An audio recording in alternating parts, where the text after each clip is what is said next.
नाशिक महानगरपालिकेच्या निवडणुकीची रणधुमाळी ही सुरू झाली असून सर्वच इच्छुक उमेदवार आपला प्रचार आपल्या प्रभागामध्ये सध्या जोरदार करत आहे। सातपूरच्या प्रभाग क्रमांक 11 मधील शिवसेनेचे इच्छुक उमेदवार योगेश गांगुर्डे सध्या सातपूर शहरामध्ये चांगला चर्चेचा विषय ठरत आहे। हो, त्याला कारण हे तसंच आहे।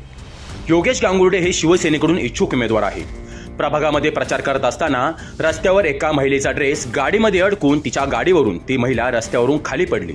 योगेश गांगुर्डे यांना तात्काळ डोळ्यासमोर घडलेला अपघात बघता ते आपला प्रचार थांबवत त्या महिलेच्या मदतीसाठी धावून गेले। तात्काळ कुठलाही विचार न करता त्यांनी आपली 4 चाकी गाडी आणत त्या महिलेला जवळील एका खासगी रुग्णालयामध्ये उपचारासाठी दाखल देखील केले।